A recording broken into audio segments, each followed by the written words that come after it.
राशिद जी, क्या आपको लगता है ये चुनौतीपूर्ण होने जा रहा है? मोदी जो डबल सेंचुरी की बात कर रहे हैं और जो अभिषेक बैनर्जी भी डबल सेंचुरी की बात कर रहे हैं, भाई 400 सीटों पर तो चुनाव लड़ा नहीं जा रहा। डबल सेंचुरी कोई एक पार्टी ही लगा सकती है या फिर मुकाबला कांटे का हो सकता है? जी मीनाक्षी, देखिए राजनीतिक दल और राजनेता जो है बड़े बड़े बढ़ चढ़ के दावे करते हैं। हम हर चुनाव में देखते हैं। मैं बार बार कहता हूँ 400 पार का दावा हुआ था, 240 सीटें आई थी। जहां तक एसआईआर डिलीशन की बात है, ये बहुत ही दुर्भाग्यपूर्ण चीज है कि जो वोटर थे या है उनके उनके नाम कट गए, वो पिटिशन देते रहे, ट्रिब्यूनल पे जाते रहे, सुप्रीम कोर्ट कुछ कहती रही, और उसको आधार बना करके अगर हम आकलन कर रहे हैं कि अमुक राजनीतिक दल जीत सकता है या हार सकता है, तो मुझे लगता है ये हम ऐसा डूबते को तिनके का सहारा। क्या भाजपा जो है वो एसआईआर के मुद्दे पे या लोगों को वंचित करके चुनाव जीतने की कोशिश करना चाहती है? मुझे लगता है सर, ऐसा जहां नहीं है। आपने अगर ध्यान भाजपा आकर्षित जीतेगी। किया तो मैं डिस्क्लेमर हाँ खुद अपनी तरफ से दे देती हूँ कि ये जो हम चर्चा कर रहे हैं, ये हम एक केवल असेसमेंट कर रहे हैं। और जब एसआईआर के तहत नाम कटे हैं तो इसका मतलब ये नहीं केवल टीएमसी के वोटर कट गया हो सकता है बीजेपी के भी वोटर इसमें कटे हो। राशिद जी, बिल्कुल। और मीनाक्षी, यहाँ हमारे दोनों मित्र सज्जन और अमिताभ मौजूद है।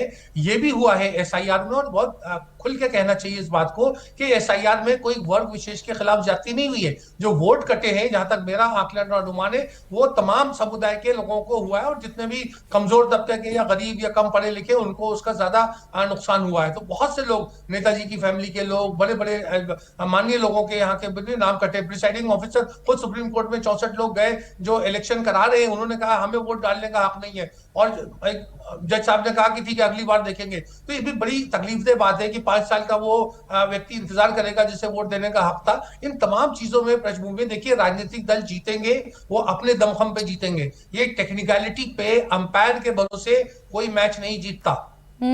बात ठीक है समीर जी, फिर ये मैच कौन जीत रहा है और ये मैच जीतेगा कैसे? अगर बीजेपी दावा करती है तो बीजेपी के पास वो कौन से ब्राउनी पॉइंट्स हैं जिनसे वो मैच जीत जाएगी? देखिए मीनाक्षी, अगर भारतीय जनता पार्टी की जीत की बात करें तो भारतीय जनता पार्टी के पास बहुत से कारण होंगे। वो जो कहेगी कि 15 साल के ममता के राज में जो कटमनी, जो करप्शन रहा है, जो लॉ एंड ऑर्डर रहा है, उसके अगेंस्ट जनता ने हमें वोट किया है, हिंदुत्व का हमको वोट मिला है। और ममता बनर्जी हारेगी तो ममता बनर्जी के हार का कारण उसने पहले ही तय कर दिया है कि ममता बनर्जी और अभिषेक बनर्जी पत्रकार वार्ता लेके कहेंगे कि एसआईआर ने हमको हरा दिया है और चुनाव आयोग के कड़े में चुनाव हार गए हैं। तो मुझे लग रहा है कि वो एसआईआर पर ममता बनर्जी ठिकरा फोड़ेगी, अपने 15 साल के कार्यकाल पर वो ठिकरा नहीं फोड़ेगी। जहां तक दूसरे फेज के मतदान की बात है 142 सीटों पर, यह ममता बनर्जी का सबसे स्ट्रांग होल्ड है। फर्स्ट फेज के जो 152 सीटें थी वो भारतीय जनता पार्टी का स्ट्रांग होल्ड के रूप में देखा जाता था।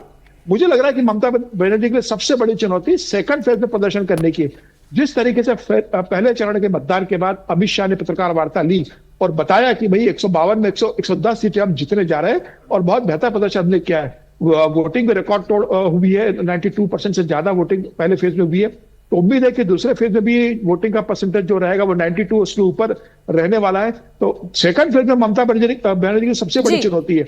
अगर सेकंड फेज में भारतीय जनता पार्टी बहुत बेहतर से प्रदर्शन करती है तो जिस तरीके से कहा जा रहा है कि 25,000 के करीब पर विधानसभा वोटर कटे हैं, 9 से 9.5% टोटल परसेंटेज का वोटर कटा है सेकंड फेज में, तो मुझे लग रहा है कि इसकी बड़ी चुनौती ममता बनर्जी के सामने होगी कि वो कैसे इन सीटों से निकालती है। और मुझे लग रहा है कि इस बार हिंदुत्व का जो मुद्दा चला है, हिंदुत्व एक तरफ भारतीय जनता पार्टी के लिए बड़ी मात्रा में हिंदुत्व के नाम पर वोटिंग पड़ा है, जो 2021 में नहीं हुआ था।